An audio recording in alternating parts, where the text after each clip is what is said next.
Olá, internautas, psicólogos, psicólogas.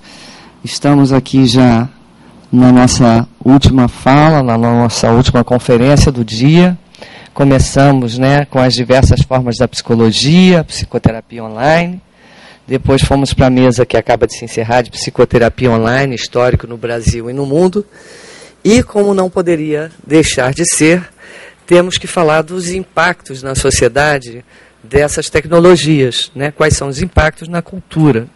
Então, estamos aqui com a conferência Cybercultura, Novas Mídias e Produção de Subjetividade.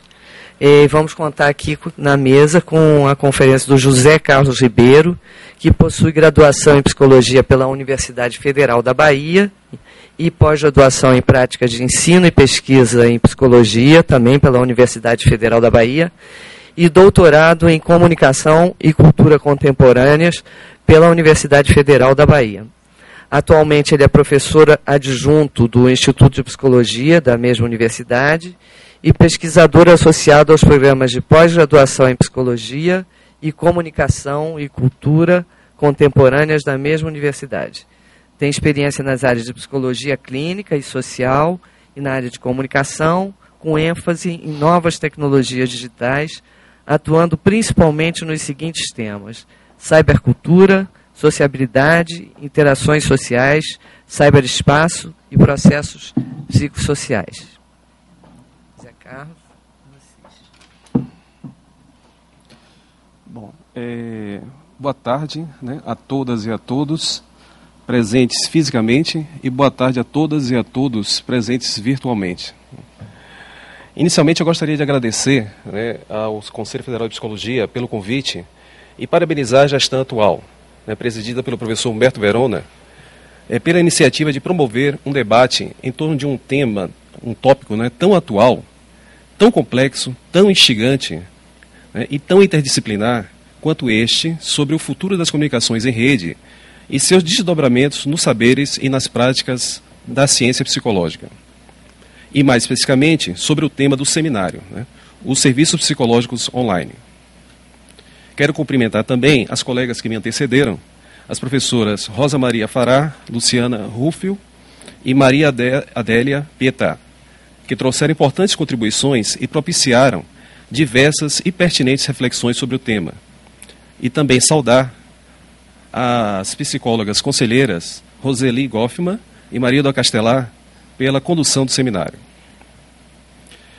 Bom, eu vou iniciar a minha apresentação resgatando uma mensagem circulada há cerca de 15 dias por um usuário na rede social de micromensagens, conhecida como Twitter.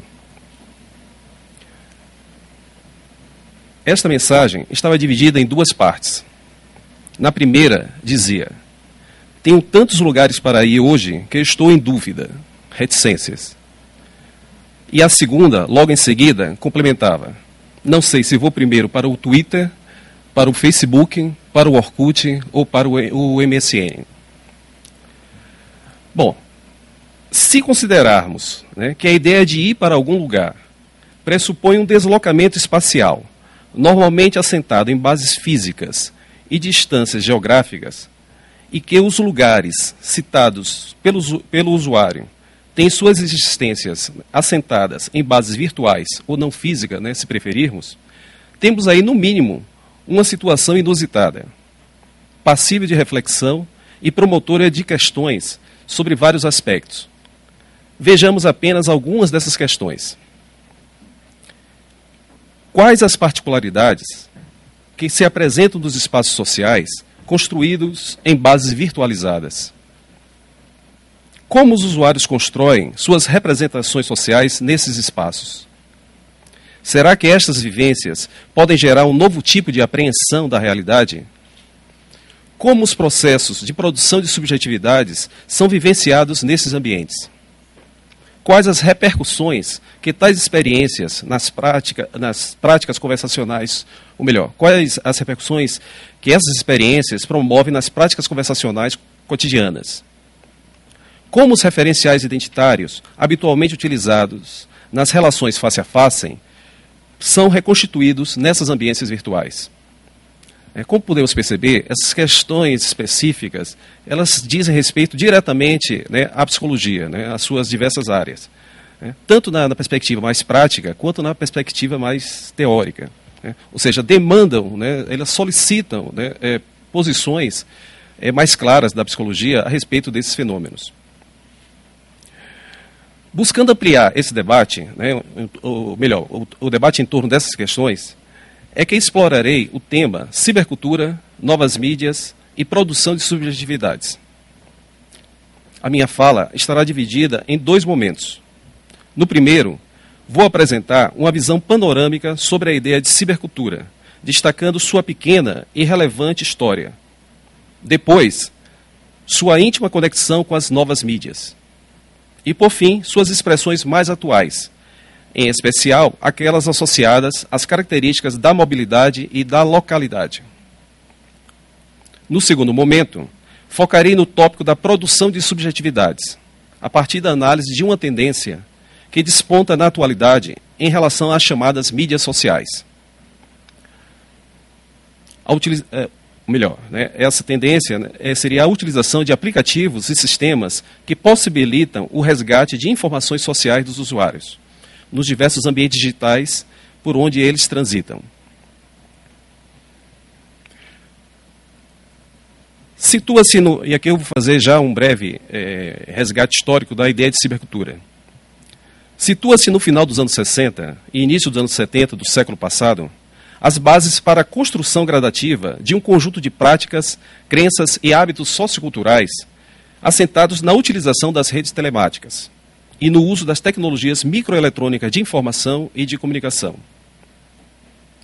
A cibercultura nasce, assim, de um inusitado casamento circunstancial entre a efervescência social de contestação e de busca de liberdades propostas pelo movimento da contracultura, por um lado, e a utilização de dispositivos e sistemas informacionais resultantes da mais avançada expressão da racionalidade técnica, por outro.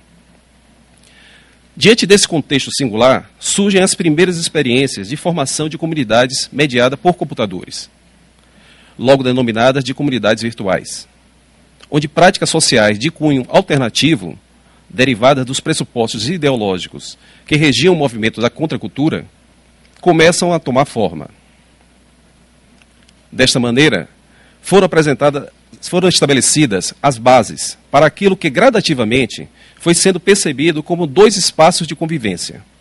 Espaços estes de configurações e formatos distintos, de experiências paralelas. O mundo online, também conhecido a partir de então como mundo virtual ou ciberespaço, representado por estas novas práticas, por um lado, e o mundo offline, ou mundo real, associado às práticas e experiências tradicionais comumente vivenciadas em espaços tridimensionais da vida cotidiana. Esta visão dualista, por sua vez, promoveu as bases para o surgimento de diversas interpretações do fenômeno, nas quais reforçava-se a ideia de que experiências sociais, existenciais, cognitivas e emocionais seriam vivenciadas de maneira exclusiva em um ou em outro mundo, mas quase sempre de forma paralela, com fronteiras bem delimitadas.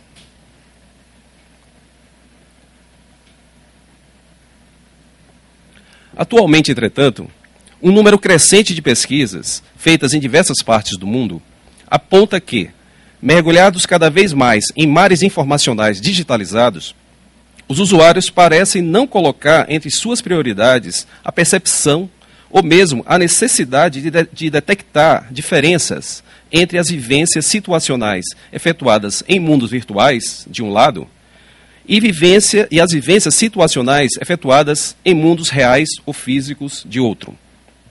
Ou seja, de acordo com essas pesquisas, as fronteiras entre os 2 espaços vivenciais parecem estar se tornando cada vez menos perceptíveis, menos visíveis e provavelmente menos importantes para as pessoas, especialmente para aquelas situadas na faixa de 10 a 25 anos. Quando engajadas no desenvolvimento de atividades e na vivência de situações sociais, sejam elas de cunho mais pragmático, mais objetivo, como fazer, por exemplo, uma transação bancária, ou de caráter mais lúdico, em uma perspectiva mais subjetiva, como conversar com um amigo em um site de rede social, as pessoas parecem cada vez mais não se importar sobre a origem de tais experiências, se nos espaços físicos ou nos espaços virtuais. Evidentemente, essas pesquisas apontam constatações iniciais e, portanto, se mostram sujeitas a ajustes no decorrer do tempo. No entanto, a presença de algumas expressões atuais da cultura tecnológica digital, ou seja, da cibercultura contemporânea, parecem reforçar essa perspectiva de gradativa diluição das fronteiras entre os dois mundos, ou pelo menos na forma em que as informações e experiências estão sendo vivenciadas e compartilhadas nas duas esferas relacionais. Conceitos como territórios informacionais, espaços híbridos, realidade aumentada, internet das coisas, computação ubíqua, virtualidade encarnada, games pervasivos, mídias locativas, dentre outros, também nos apresentam elementos reflexivos que fortalecem a ideia de que estamos passando por um gradativo processo de reterritorialização das experiências, né, propiciadas pelos sistemas informacionais digitalizados, sistemas estes cada vez mais situados na interseção dos dois espaços. Vejamos, por exemplo, o caso do sistema de localização de pessoas, localização de objetos e localização de informações efetivados através de redes sociais específicas, como o Foursquare. Nesta rede social, a cada dia são adicionados cerca de 35 mil usuários, ou melhor, 35 mil novos perfis. Né? E nela, atualmente, cerca de 10 milhões de pessoas costumam indicar várias vezes ao dia onde estão localizadas geograficamente. Procedimento este conhecido como check-in, e efetuado através de postagens de mensagens que são circuladas em diversas outras redes sociais, compartilhando com outros usuários, além da informação de sua localização, o registro de impressões e comentários sobre os lugares físicos nos quais se encontra.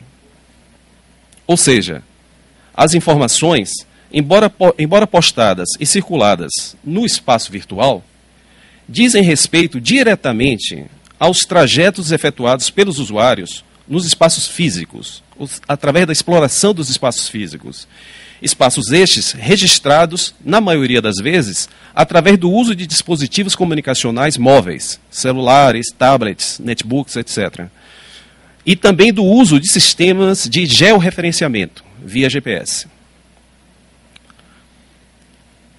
Como podemos observar, essas experiências estão pautadas pelo desenvolvimento acentuado de tecnologias associadas à mobilidade e à localidade, e que estas tecnologias potencializam novas práticas associativas e novas representações dos espaços de convivência sociais. Espaços estes calcados em formatos híbridos, constituídos da sobreposição de camadas e de componentes físicos e virtuais. Em última instância, podemos dizer, a partir dos indícios atuais, que a cibercultura, né, que desponta para os próximos anos, estará representada pelas práticas da mobilidade, pelas práticas da localização e pelas práticas das associações em redes.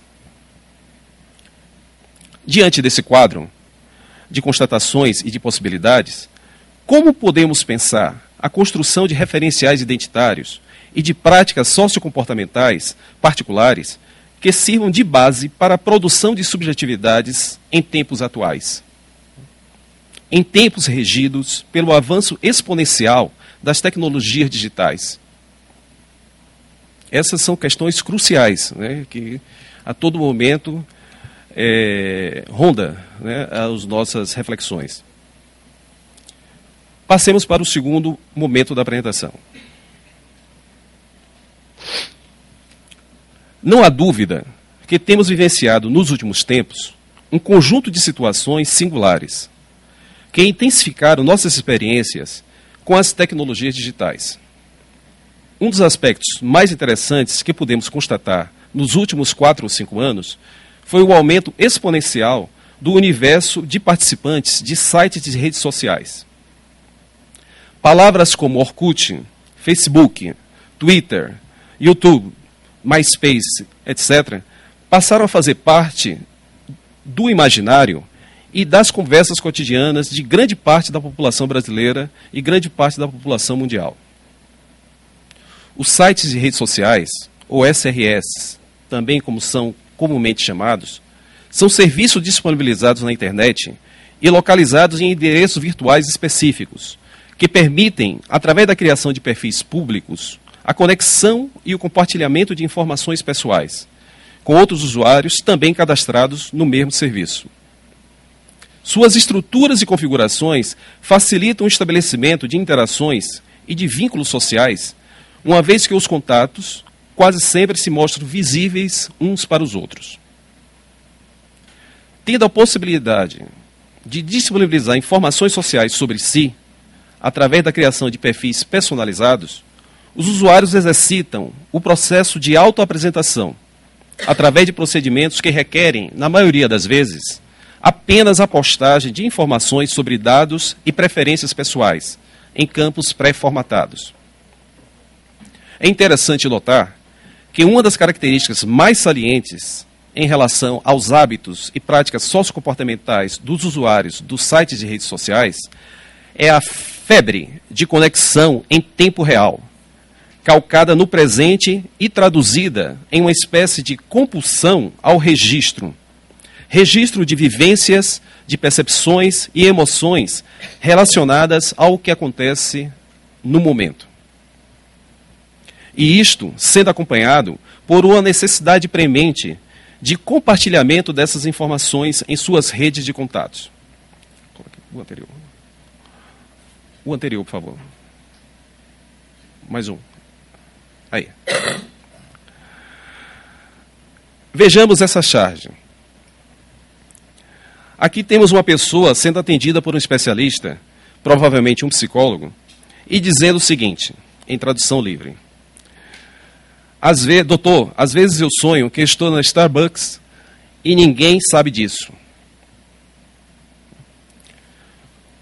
Como bem demonstra o quadro, se os parceiros sociais não sabem informações sobre o que está acontecendo, sobre onde o usuário está, ou sobre quais são as suas impressões relacionadas ao momento vivenciado, a situação em si perde uma parcela significativa de seu valor simbólico, criando eventualmente para o usuário a sensação de que existe um problema que precisa ser resolvido, precisa ser tratado. Tem-se assim o desenvolvimento de aplicativos que viabilizam, através do uso de dispositivos móveis conectados à internet, o registro e a publicação dos lugares onde os usuários se encontram, como Foursquare, que comentei anteriormente,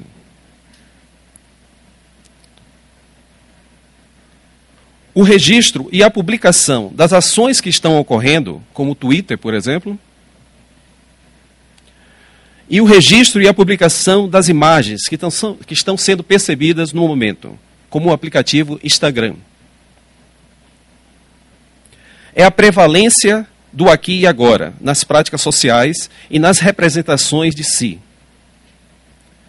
O aqui e agora é evidenciado através do compartilhamento de forma pública de informações sobre onde se encontra, sobre o que está fazendo e sobre o que está vendo, através de um processo de exposição constante de si, dentro das suas redes sociais.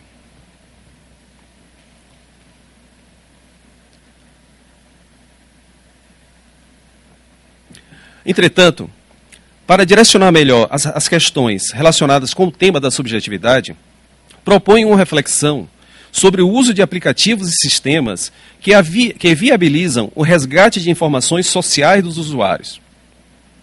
Ou seja, sistemas que propiciam uma presentificação de informações pessoais e uma reorganização de dados que se encontram normalmente diluídos em várias ambiências, em várias redes, e dispersos em registros armazenados ao longo do tempo.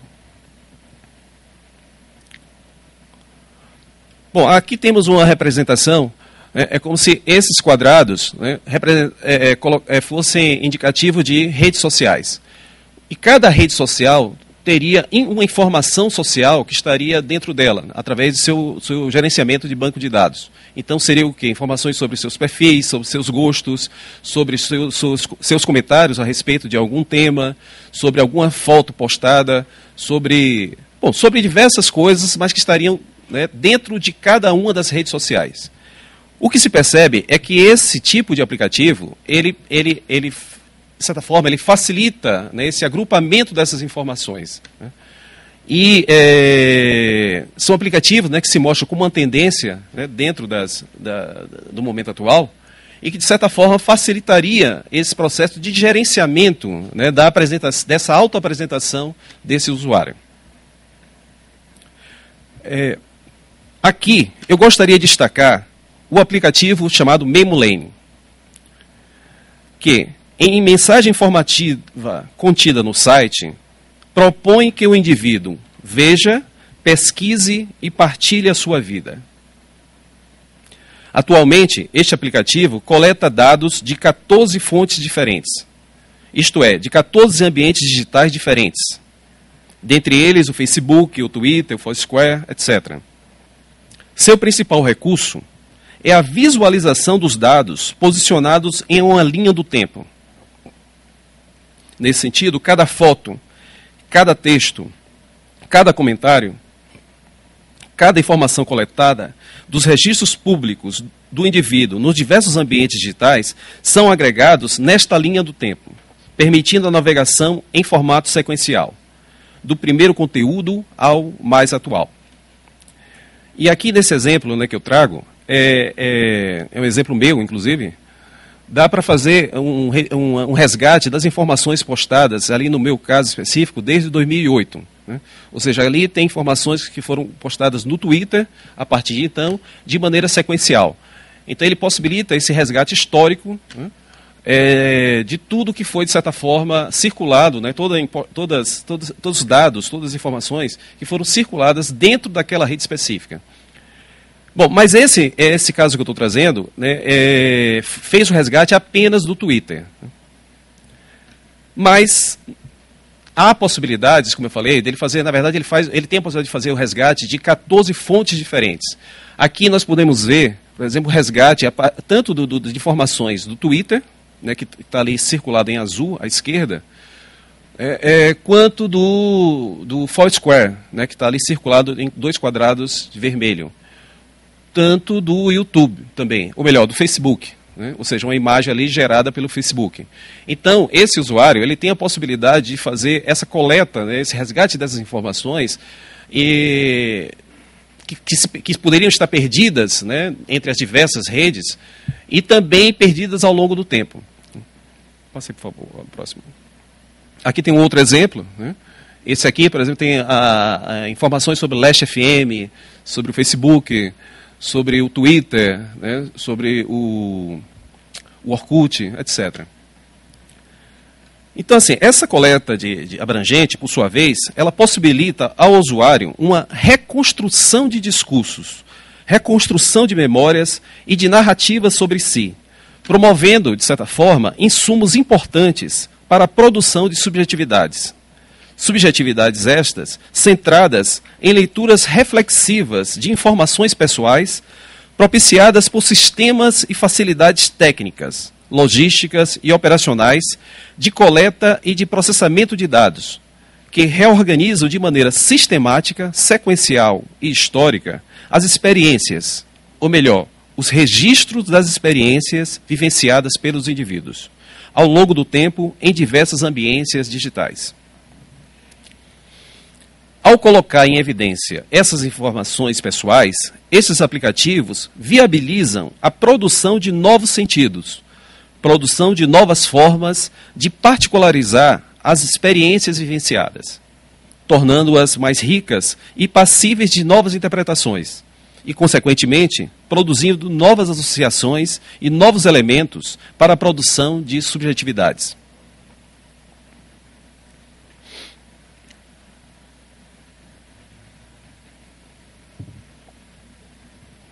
Com o aumento do uso de aplicativos de análise da informação social e uma consequente maior consciência de suas possibilidades operacionais e utilitárias, os usuários tendem a ampliar a percepção sobre a importância dos aspectos salientes de suas construções identitárias nesses ambientes, levando em conta uma maior quantidade de traços informacionais disponíveis, tanto de si quanto do outro.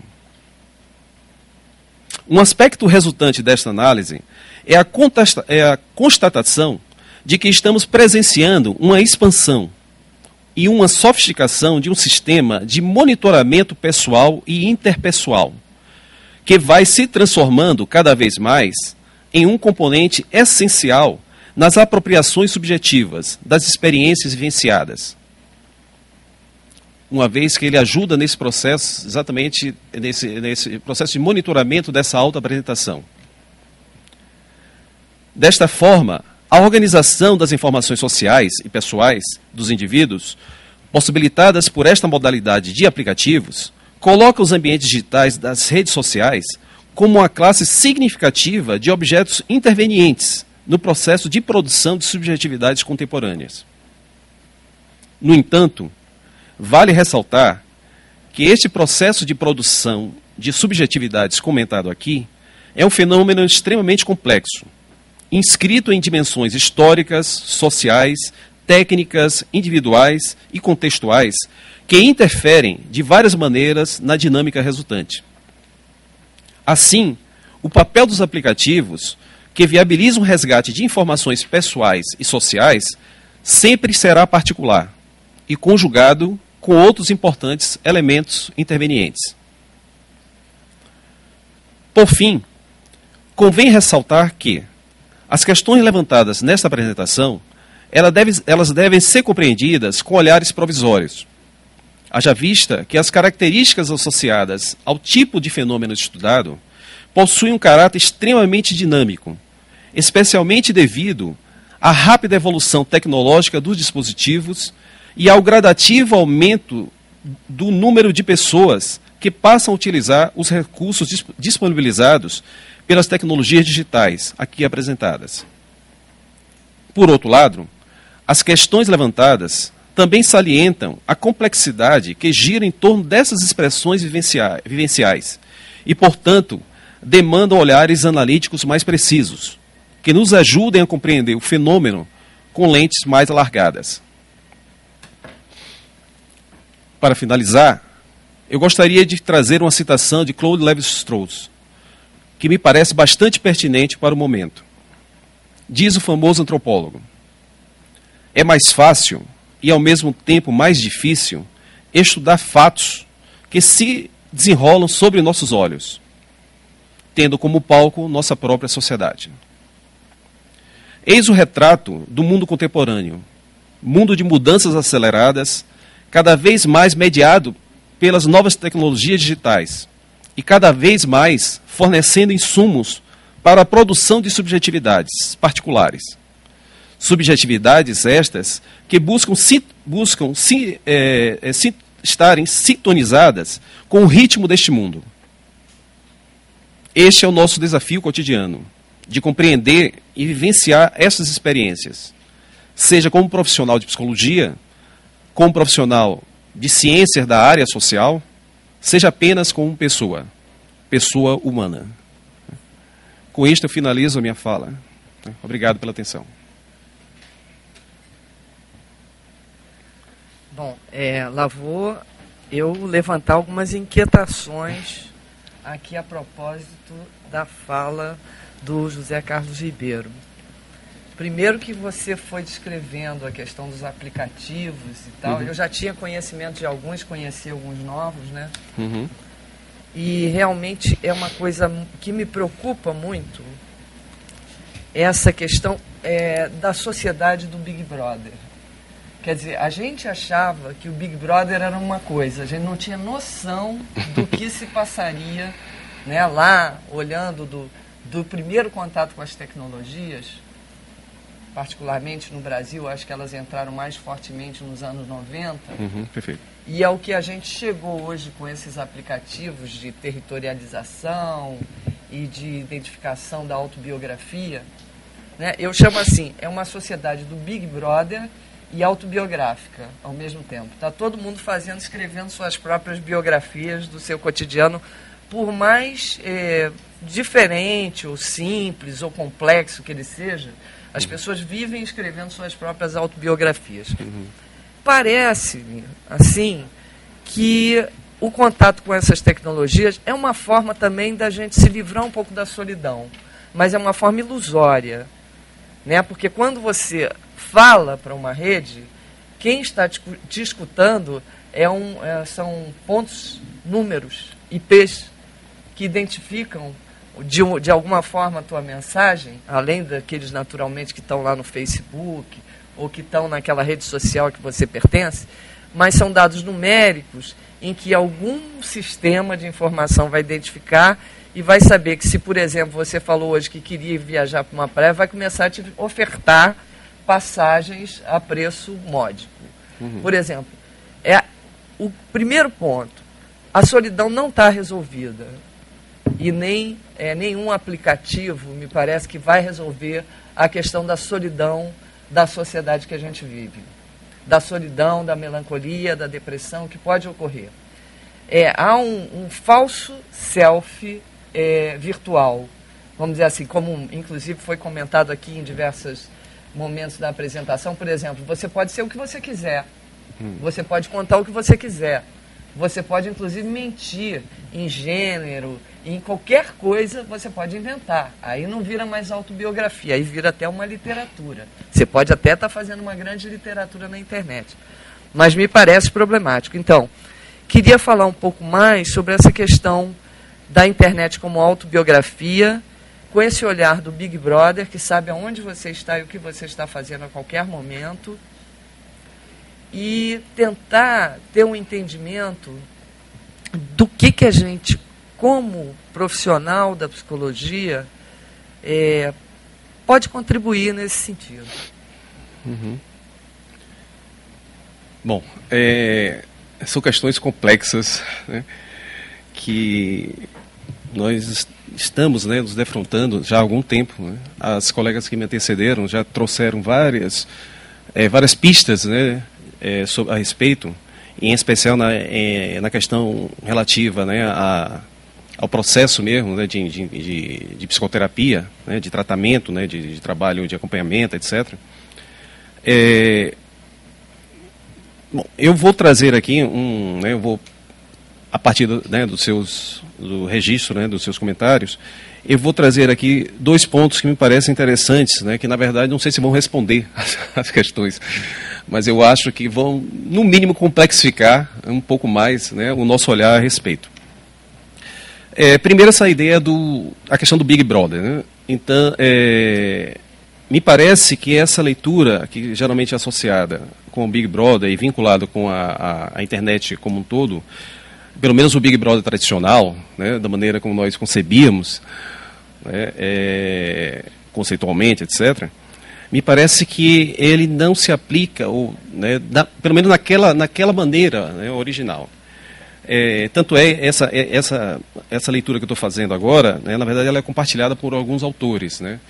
Inclusive, alguns autores vão dizer que, ao invés de Big Brother, né, o melhor termo, digamos, que poderia ser mais propício para o momento, seria a ideia de Little Sisters, né? Ou seja, pequenas irmãs, né, que poderiam, na verdade, estar...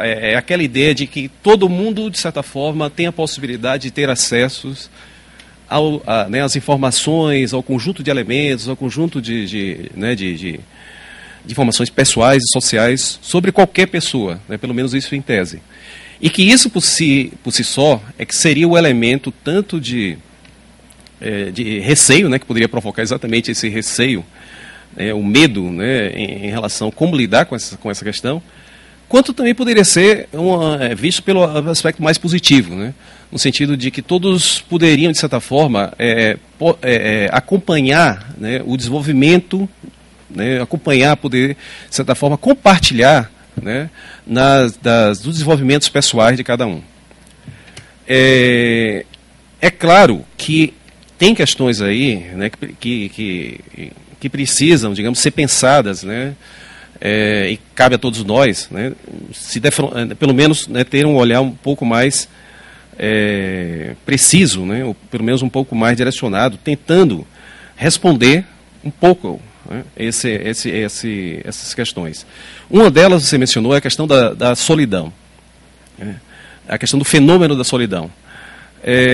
Bom, se a gente pensar que a solidão não é um fenômeno exclusivo, né, das pessoas, né, que utilizam, digamos, os espaços virtuais,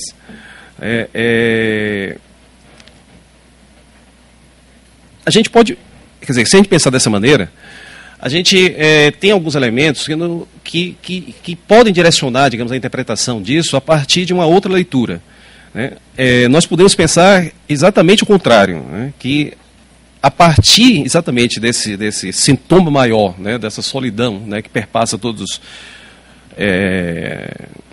nós, né, de certa forma, né, no mundo contemporâneo, e que o fenômeno, por exemplo, das redes sociais, eles trariam elementos que poderiam não camuflar essa solidão, mas sim propiciar a possibilidade de estabelecimento de alguns vínculos, não necessariamente vínculos, né, como aqueles estabelecidos, né, tradicionalmente, mas alguns tipos de vínculos que poderiam ser, de certa forma, vistos como benéficos, pelo menos em algum momento ou em alguma etapa da vida dessas pessoas, né? Então, eu costumo dizer que a utilização das tecnologias de maneira geral, inclusive, como foi comentado pelas colegas que me antecederam, elas podem ser utilizadas, né, de maneira bastante interessantes, né, à medida que nós tenhamos alguns elementos, né, que nos ajudem a pensar, né, de como potencializar, né, esse uso, né, delas. Me parece que a ideia, por exemplo, do uso dos sites redes sociais, eles trazem, né, ou melhor, a possibilidade de utilização dos sites redes sociais promove uma possibilidade bastante interessante, no sentido de resgate, por exemplo, de relações, né, de certa forma perdidas, né, em algum momento da nossa história de vida, né, e alguns sites redes sociais eles possibilitam, né, fazer essas conexões, né, a possibilidade também de colocar em evidência possíveis conexões ou possíveis interesses comuns entre as pessoas, né, ou seja, eles também têm esses elementos que podem ser potencializados, né. É claro que o uso, né, desses uso excessivo, né, e o uso de uma maneira exagerada, né, eles podem trazer também alguns elementos, né, poderiam reforçar exatamente essa ideia, né, da solidão, né.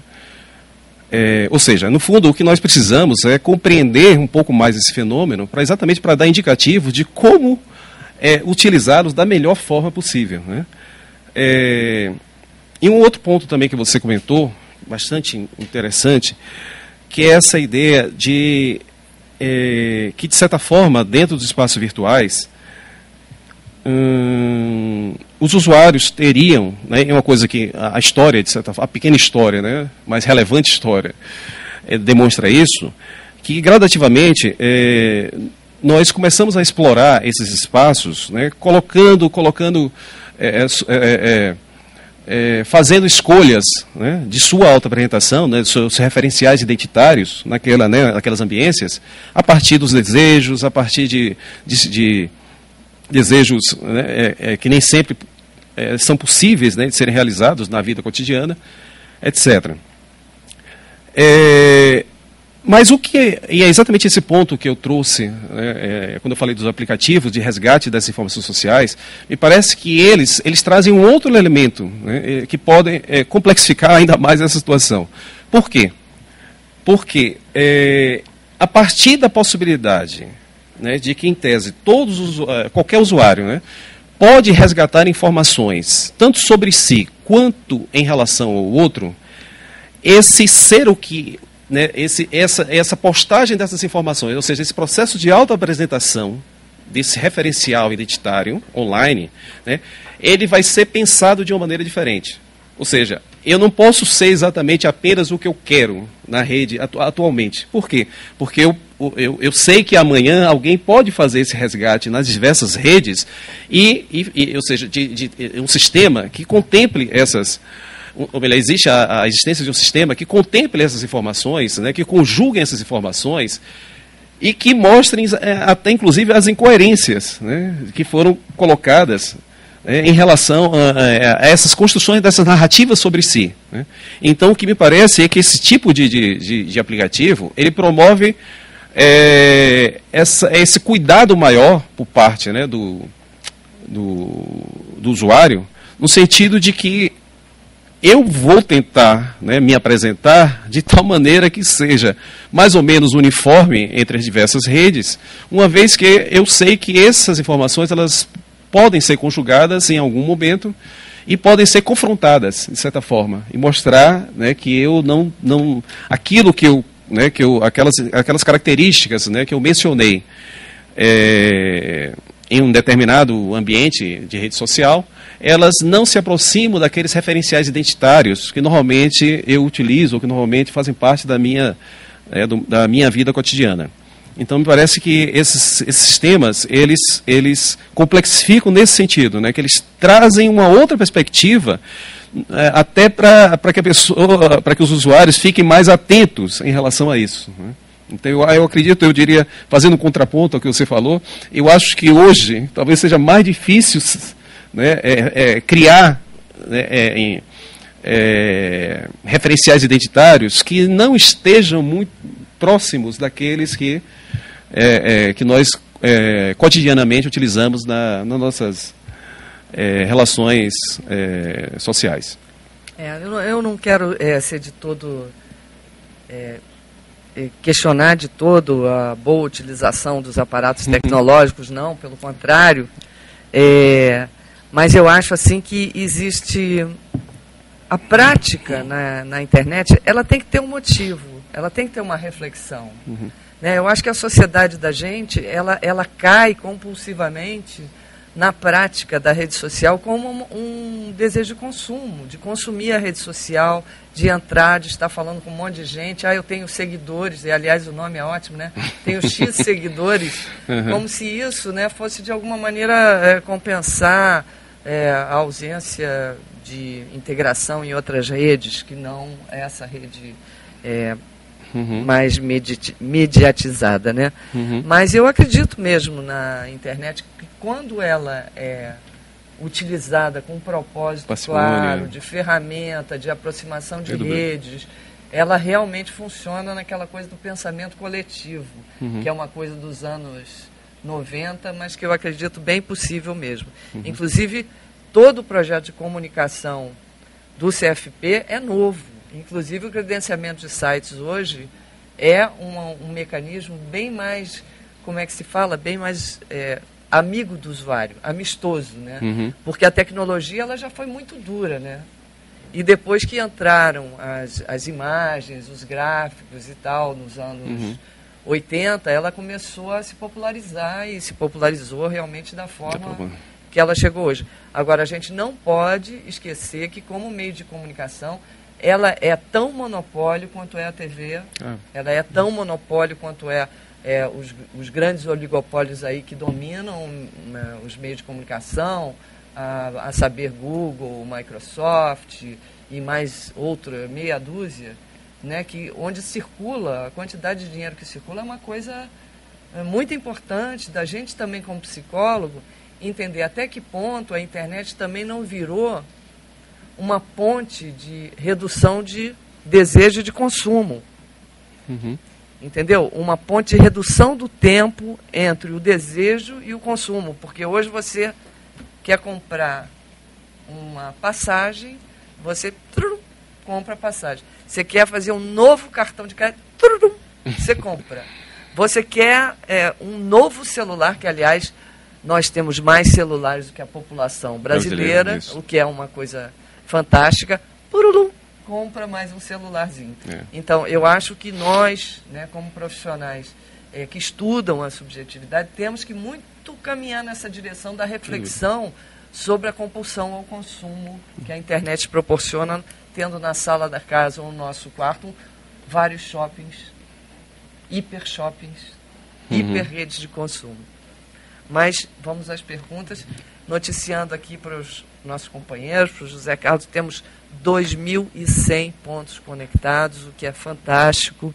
Temos certeza que a categoria deve estar cheia de perguntas a fazer e aproveitando bastante esse evento do Conselho Federal de Psicologia. E aqui agradeço a todos os presentes que compareceram. Vou tentar fazer um grupo de perguntas, se você quiser que pare, você... Então, Josimar, Teresina, Piauí. Gostaria de saber como está sendo a prestação de serviço psicoterápico pelo sistema online e se está tendo resultado ou efeito esperado. Olha, essa daqui eu acho que eu vou responder, Josimar. Nós temos um site chamado selo.cfp.org.br, onde você vai ver tudo o que você queria saber sobre o selo e ninguém te contou. E também temos na parte de resoluções, ao lado esquerdo do site do CFP, que não é o do selo, é o www.cfp.org.br, ali resolução número 12 de 2005, que fala também sobre as formas de credenciamento. Bom, então vamos seguir. Giana Carla, bom dia, o CFP está de parabéns pelo debate, pelas pesquisadoras, mas gostaria de saber como o CFP entende em termos éticos o atendimento de um paciente que estiver viajando ou tenha mudado de domicílio morando em outra cidade, a continuidade do atendimento usando o espaço online. Existe um limite de atendimento para que isso não se configure antiético ou inapropriado? Sim, existe. A resolução é a mesma resolução que está lá. Na verdade, se qualquer um de nós, psicólogos ou psicólogas, que tiver um paciente viajando, a não ser que cadastre o site e tenha o selo do credenciamento do site, não pode fazer esse atendimento de acordo com o que a gente tem de regulação hoje. Esse evento é um evento para capacitar e para promover esse debate. E esse debate já está também sendo encaminhado na Assembleia de Presidentes, que se reúne 2 vezes por ano, que vai estar se reunindo agora em dezembro. É um dos encaminhamentos que a gente tem para essa Assembleia. Quero lembrar também que todo o funcionamento do Conselho Federal de Psicologia ele se baseia em algumas instâncias de participação democrática. Uma delas é a APAF, que é a Assembleia de Presidentes.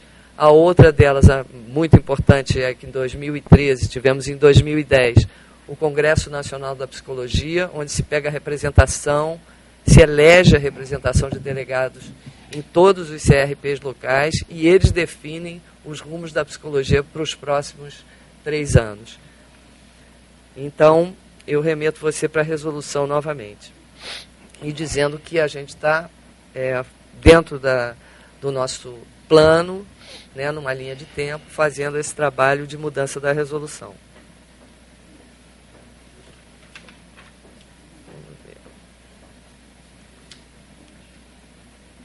Tem aqui a Vanusa. Boa tarde a todos. Desde já agradeço pela brilhante iniciativa. É possível obter informações relativas aos terapeutas, psicólogos que atuam online, ou mesmo se há algum credenciamento junto ao CRP ou CFP, para que assim o cliente possa ter confiança nesse tipo de atendimento? Já falei, selo.cfp.org.br, fale com o seu CRP. Agora tem a pergunta para o José Carlos. Elaine Barreto, de Recife, Pernambuco, pergunta ao José Carlos se já podemos falar em construção de uma nova subjetividade pautada nas relações estruturadas entre os usuários das redes sociais? E como isso pode vir a influenciar no surgimento de novas patologias? Parabéns pela exposição. Bom, excelente pergunta, Elaine, né? E difícil resposta. Diz que as melhores questões são aquelas, né, que provocam inquietações e não têm respostas imediatas. Bom, Elaine, a questão é exatamente essa. Nós estamos, no momento, tentando identificar, né, ou melhor, compreender o fenômeno. Né? Como bem ressaltou as colegas que me antecederam, é um fenômeno recente, é um fenômeno que promoveu e ainda continua promovendo mudanças extremamente rápidas, aceleradas. Alguns autores, inclusive, né, vão ressaltar que nunca na humanidade, né, as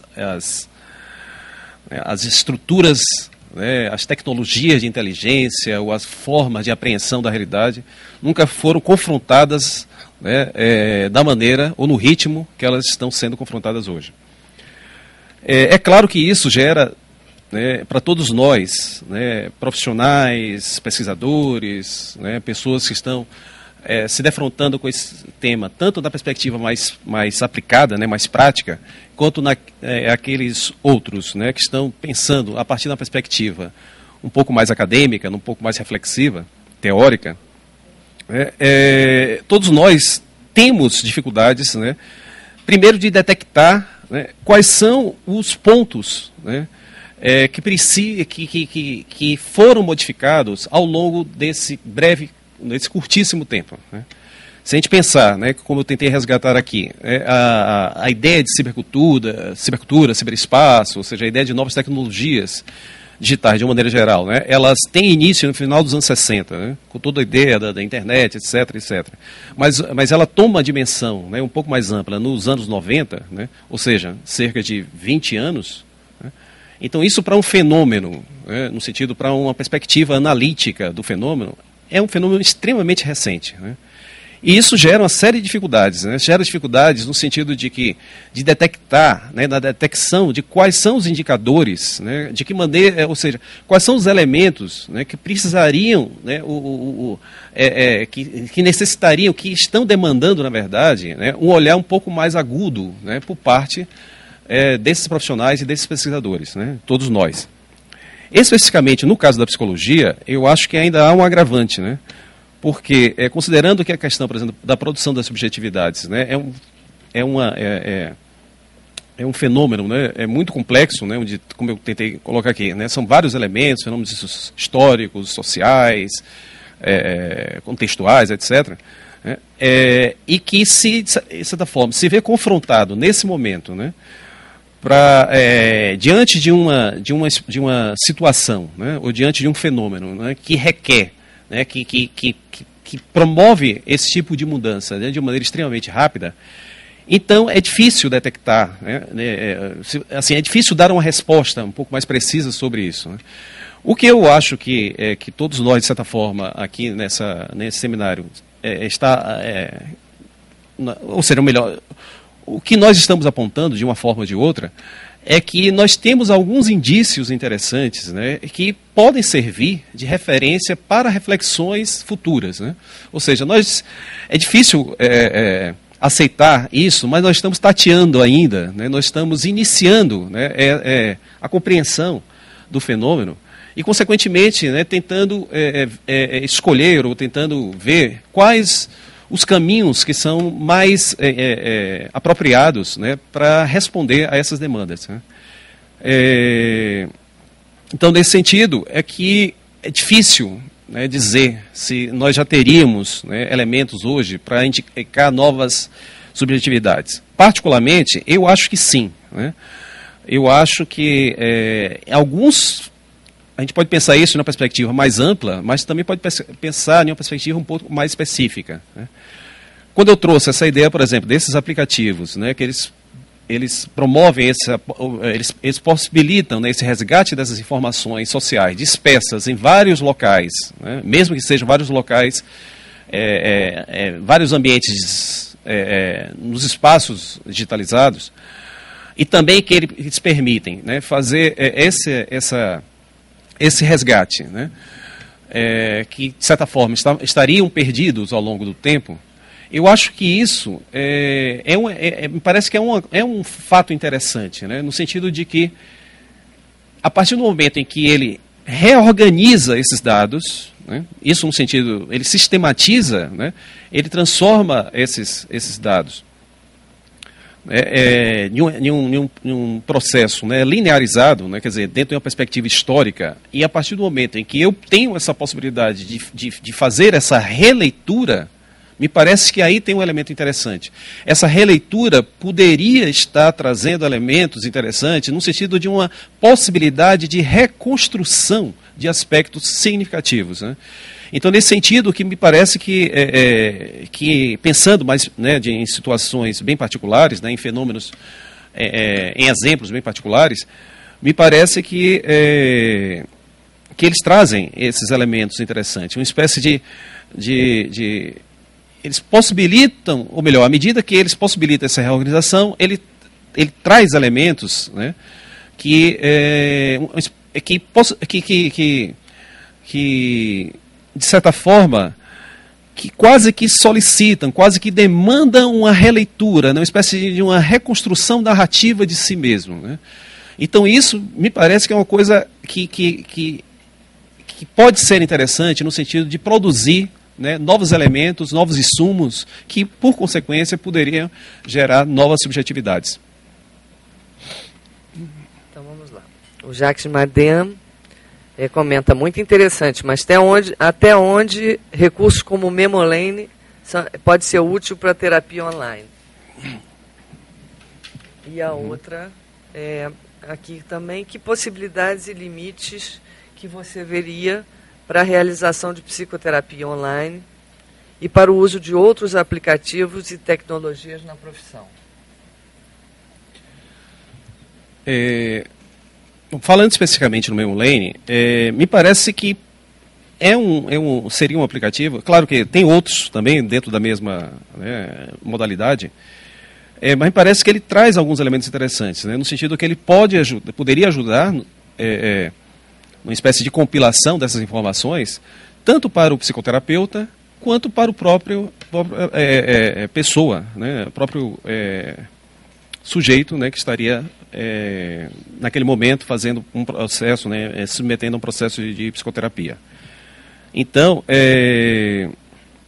nesse sentido, eu acho que, não só ele, mas eu acho que qualquer outro elemento, né, qualquer outro dispositivo, qualquer outras possibilidades, né, tecnológicas, elas trazem elementos interessantes, sim. Agora, é claro que dentro de uma certa normalização, né, dentro de estudos, né, que, de certa forma, possam pensar ou possam trazer elementos um pouco mais precisos na compreensão de que maneira, de fato, a utilização desses dispositivos poderiam trazer, né, contribuições para o processo da psicoterapia.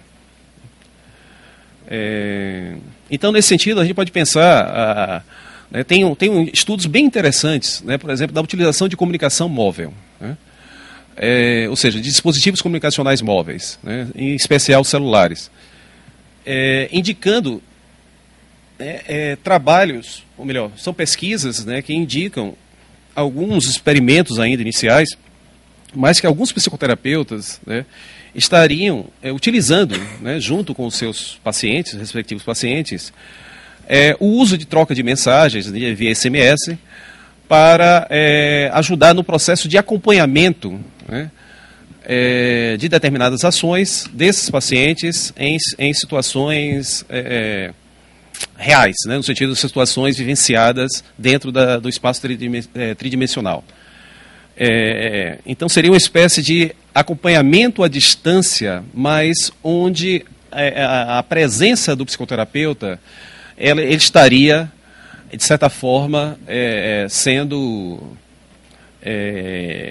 acompanhado, ou melhor, o paciente ele estaria sendo acompanhado, né, presencialmente, mesmo que à distância, pelo seu psicoterapeuta em algumas situações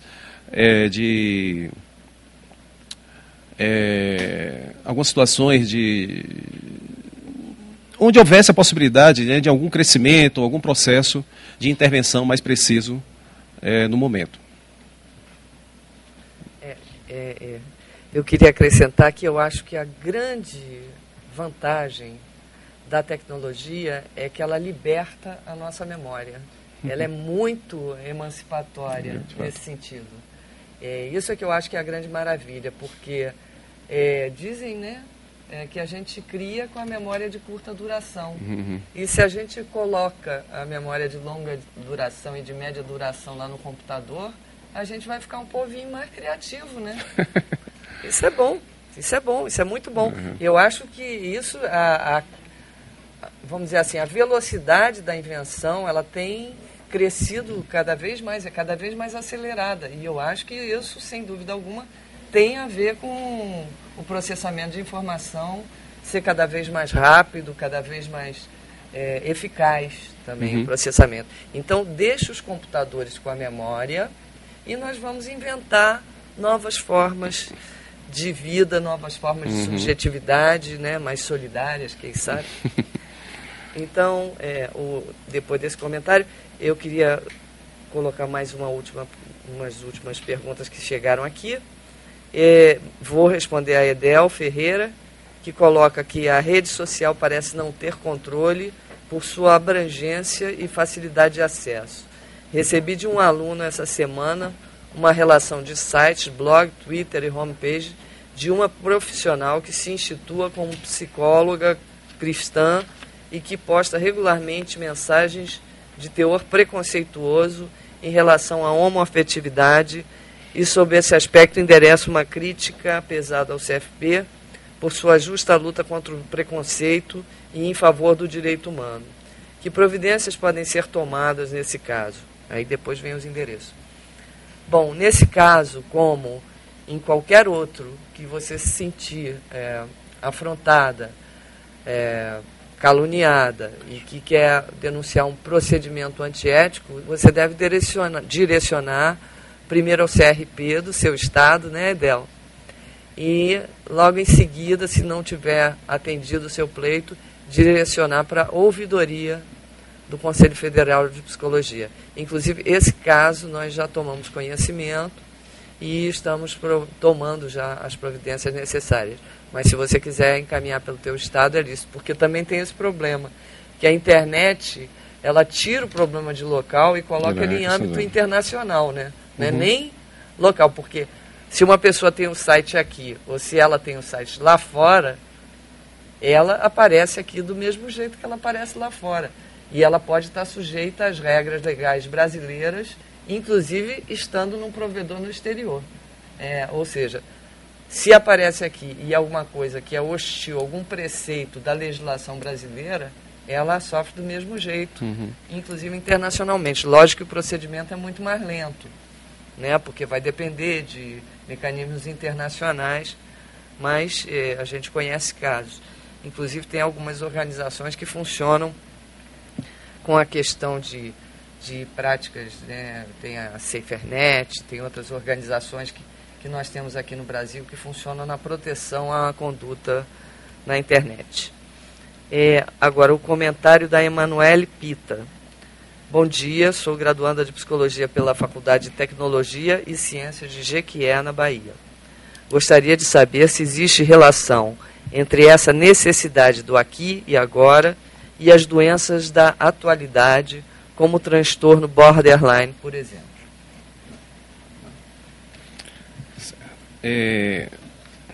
Desculpa, eu não vi o nome da pessoa. É a Emanuele Pita.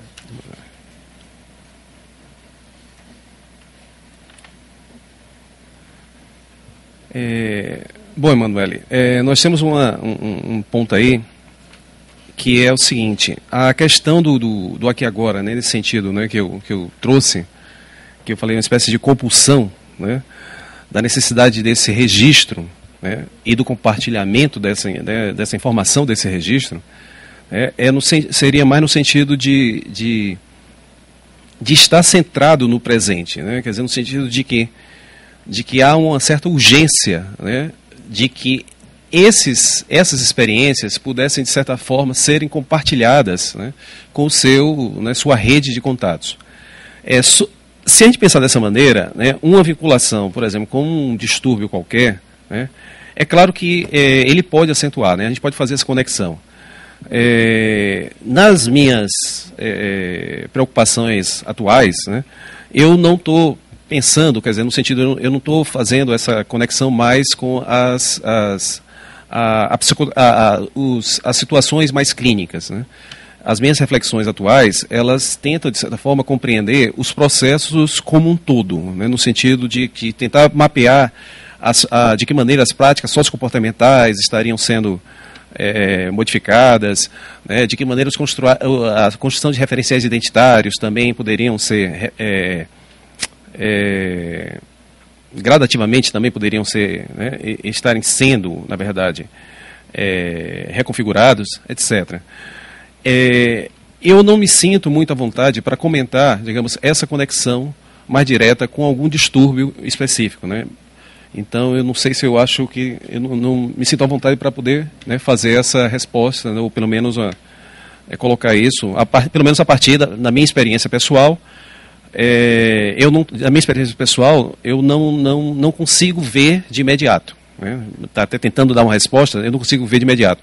Mas é claro que isso precisaria, né, de um estudo um pouco mais aprofundado, né, para tentar, de certa forma, responder até que ponto essas experiências elas têm uma relação mais direta, né, ou em que grau, né, essas relações poderiam ser pensadas, né, nessas articulações.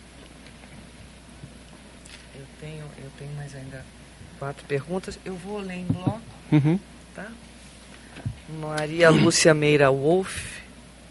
É indicado terapia online para pacientes que precisam de terapia do luto? Relação paciente-psicóloga aqui. Fátima Rejane Maia. O que a psicologia acha das redes sociais e o que essas redes podem causar na subjetividade dos internautas?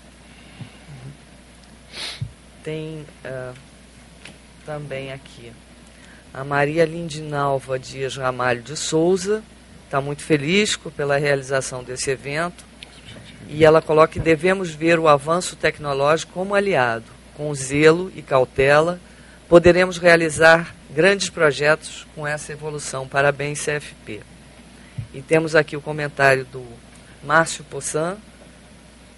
Falou-se sobre a questão da solidão das pessoas pelo excesso de individualismo do mundo contemporâneo. Estamos vivendo a etapa de transição de um modelo tradicional do pensar e do ser e do dever para uma sociedade hipertextual amparada pela interação mediada por terceiros. É natural que se encontre uma intensa angústia pelas questões de adaptabilidade psíquicas agregadas. O que vicia, o que cria sintomas de consumo mercadológico massivo, nesse caso, é a exploração do novo, da possibilidade da hipercomunicabilidade, que tem como fundo o recalque do silêncio social de séculos. Por outro lado, as autobiografias não demonstram apenas a solidão, mas as alegrias, e revelam também novos autores, novos talentos, que até então poderiam passar despercebidos. Nesse sentido, a solidão não aparece como sintoma primário, mas como sintoma secundário. Sendo assim, minha pergunta é: estamos preparados para atuarmos como profissionais, não mais de um suposto saber, mas sim como agentes relacionais?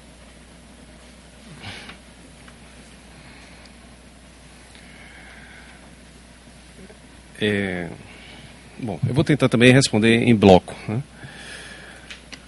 A primeira questão é a ideia de terapia online, né, e a sua relação com a questão do luto. Eu faço a mesma observação que eu fiz anteriormente, né? Eu não sei se faz parte, né, das minhas reflexões atuais, então eu acho que eu não me sinto muito à vontade para poder responder de maneira direta. Quanto à questão, né, das redes sociais e a subjetividade, me parece que essa que é a questão crucial, né? Quer dizer, nós estamos tendo a possibilidade de reviver, né, ou revivenciar, melhor dizendo, né, um tipo de agregação, né, que nunca deixou de estar presente, né? Quer dizer, sempre nos associamos em redes, né? Mas a questão é que a partir daquilo, né, a partir dessa experiência, né, propiciada pelos sites de redes sociais, né, com suas possibilidades de conexões, suas facilidades, né, de estabelecimento de conexões, de leituras de perfis, etc., não podemos negar que algo aí parece que se evidencia, né? Um dos aspectos, né, que eu comentei foi exatamente esse, o desenvolvimento de determinados aplicativos que tentam, né, lidar com essas demandas que aparecem exatamente a partir dessas trocas sociais que são estabelecidas nesses espaços. Eu citei a questão, por exemplo, desses aplicativos de resgate das informações, mas não são os únicos, né? Na verdade, existem várias modalidades. Um outro aspecto que me parece também extremamente interessante pensar, né, quando nós trazemos essa possível relação, né, de redes sociais e produção de novas subjetividades, é a questão do monitoramento, né? Existem algumas experiências, né, já em andamento, né, bem interessantes, né? Algumas estão dentro ainda da perspectiva mercadológica, no sentido de que aí tem uma questão mesmo da ideia de forçar um consumo, né, ou seja, de ressaltar, né, na verdade, a ideia de mercadoria, né, a ideia de... essa ideia, né, de mais ligada à ideia da circulação da informação enquanto mercadoria. Um deles é o chamado self-quantificado, né? Seria essa ideia da possibilidade de você fazer um automonitoramento, né, de várias situações, incluindo aí, né, respostas de seu corpo, né, quer dizer, respostas corporais que poderiam ser, ao longo do tempo, serem medidas, né, e serem compartilhadas, etc., etc.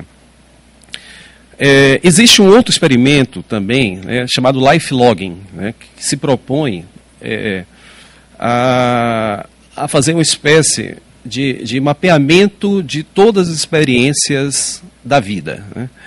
Eu sei que isso parece algo extremamente pretensioso, mas deixando de lado, né, essa proposta, né, talvez um pouco exagerada, ele traz elementos interessantes para se pensar isso. De que maneira? Quer dizer, é o desenvolvimento gradativo, né, de um conjunto de ferramentas e dispositivos, né, e sistemas informacionais que tentam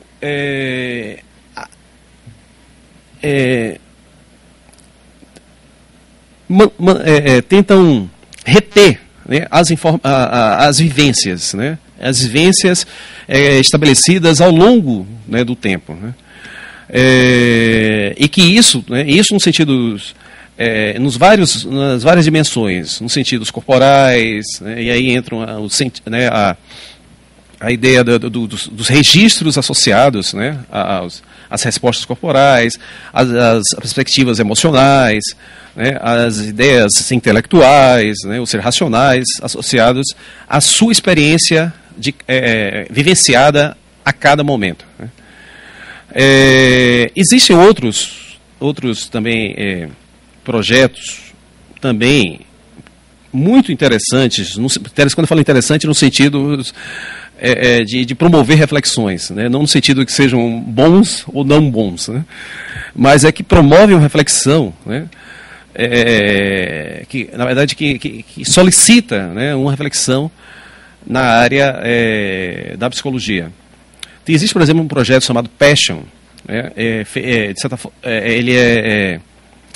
ele é subsidiado, né, pela Comunidade Europeia, que faz uma espécie de mapeamento, quer dizer, um monitoramento, não só de onde as pessoas estão, mas das respostas corporais que as pessoas sentem em determinados locais por onde ela está transitando. Ou seja, é a possibilidade, através do sistema de georreferenciamento, fazer uma tentativa de detecção das respostas que o corpo está dando àquela situação específica que está sendo vivenciada naquele momento e naquele espaço, né? Então, isso através de quê? De respostas galvânicas da pele, respostas de dilatação da pupila, ou seja, vários elementos, né, que que trariam indicativos da resposta emocional que a pessoa estaria tendo naquele contexto específico, no sentido de que naquele espaço e naquele momento, né? Ou seja, e isso, claro, isso formatando uma base de dados onde poderia gerar, né, toda uma leitura, né, coisas do tipo. E isso tem experiências, inclusive, que mostram isso. Qual é o ponto da cidade, né? Qual é os bairros ou os locais da cidade onde há, por exemplo, mais concentração de respostas corporais que indicam determinado tipo de emoção, né? Então, assim, são projetos, né, que são muito pretensiosos, mas trazem elementos muito interessantes, né? No sentido de reflexão, né? E isso é claro que, na verdade, isso coloca em xeque, né, toda a ideia de que maneira, né, essa ideia de monitoramento não estaria acoplada à ideia de vigilância, né? Então são dois pontos, né, da mesma moeda, né? Quer dizer, é algo quer dizer, esse conjunto de informações, né, que as pessoas estariam dando de maneira voluntária ou não, ela estaria, de certa forma, gerando elementos que poderiam ser interpretados né, através, né, de um conjunto de bases de dados, tanto na perspectiva mercadológica, como eu falei, né, que já está, inclusive, sendo feito dessa maneira, mas também pode ser interessante para outras aplicações, né? E aí esse que eu comentei das cidades, né, tem alguns exemplos em relação a isso. Eu imagino, por exemplo, para uma administração da cidade, talvez fosse interessante saber, né, qual tipo qual localização geográfica em que determinadas expressões, né, estariam ou tenderiam a acontecer, considerando não só, né, a localização física, mas também o período, né, em que essas expressões estariam sendo vivenciadas, né? Então, nisso, se a gente pensar isso num sentido mais amplo, né, poderia talvez trazer elementos interessantes para o processo de gerenciamento da cidade como um todo, né? É claro que isso, né, requer bastante estudos, isso traz uma série de indagações, uma série de receios, né, uma série de receios, né, mas quer dizer, mas eu acho que o mais importante disso, né, é a detecção da necessidade, né, de todos nós, né, da área da psicologia, termos esse fenômeno como algo prioritário. Prioritário em que sentido? Prioritário porque faz parte do cotidiano, né? Porque aquilo que nesse momento pode estar sendo observado apenas como uma tendência, ele pode se tornar realidade em cerca de 2 anos. Então, assim, é um processo extremamente rápido, né, como eu falei, tinha comentado inicialmente, né, onde esses indícios, né, rapidamente eles se tornam ou realidade ou caducam também com a mesma rapidez, né, o mesmo processo acelerado, né? Então, eu acho que é um desafio bastante grande para todos nós, né, da área de psicologia, enfrentar, né, esse conjunto desses fenômenos. E nesse sentido, eu acho que esse debate, né, que nós estamos fazendo aqui nesse momento é um ponto importantíssimo nesse processo, né, quer dizer, é um passo, né, capitaneado, né, pelo Conselho Federal de Psicologia e que com certeza, né, trará uma série de resultados no sentido de reflexões, né, que podem ser originadas a partir dessas questões que todos nós estamos levantando, dessas angústias, né, como um colega ressaltou, né, e que ressaltou muito bem, né, angústia em relação ao novo e em especial em relação à técnica, né? A técnica nos persegue, né, desde os primórdios, né? Quer dizer, essa relação da técnica enquanto algo, né, que não deveria fazer parte do nosso cotidiano. Eu vou te pedir agora as considerações finais, que a gente está encerrando aqui o nosso debate, nosso seminário, né? Bom, na verdade, eu apenas gostaria de parabenizar, né, o Conselho Federal, de Psicologia, né, pela iniciativa. Como eu comentei antes, eu acho que isso trará desdobramentos, né, muito interessantes e que, de certa forma, poderão gerar, né, esses desdobramentos poderão gerar novas reflexões, poderão gerar novos insumos, né, que, por sua vez, vão subsidiar o Conselho para capitanear esse processo aí, né, de nortear, né, de trazer indicativos, norteadores que possam gerir não só a parte, né, mais aplicada da psicologia, mas também a parte mais teórica, né. Haja vista que uma sensação particular que eu sinto é que esses fenômenos, eles evidenciam, de certa forma, eles colocam, né, em evidência a necessidade de talvez de repensar, né, alguns referenciais, algumas propostas teóricas, né, que nós, ao longo do tempo, adotamos, né, nas nossas práticas, nas nossas pesquisas, em relação, né, a esses conjuntos de práticas sociocomportamentais, né. Então, nesse sentido, eu acho que é uma oportunidade muito, muito interessante, né, e parabenizar, né, por esse... Muito obrigada, Zé Carlos. Muito obrigada a todos que contribuíram para que esse evento acontecesse do modo que aconteceu. E queria fazer duas pequenas e rápidas observações. Uma é do filósofo Henri Bergson, que escreveu Matéria e Memória, que diz que uma questão bem feita é melhor do que muitas respostas. Sem dúvida, sem dúvida. E uma outra questão que diz respeito à abertura deste seminário, que fala do controle pulverizado que se exerce hoje, tão bem descrito pelo José Carlos através do Passion, que é um sistema que pode identificar emoções em grupos, prever guerras, revoluções, identificar terroristas, por exemplo, que foram coisas que me vieram à mente, né? Quem são os terroristas, né? Quem são esses terroristas? Que me vieram, não podia deixar de ter pensado nisso, e entender que essa sociedade agora precisa muito, muito, muito da contribuição dos psicólogos para não reproduzirmos subjetividades rígidas, subjetividades duras, e não podermos multiplicar os discursos e entender que somos muitas subjetividades. Muito obrigada. Obrigada, plenária do Conselho Federal de Psicologia.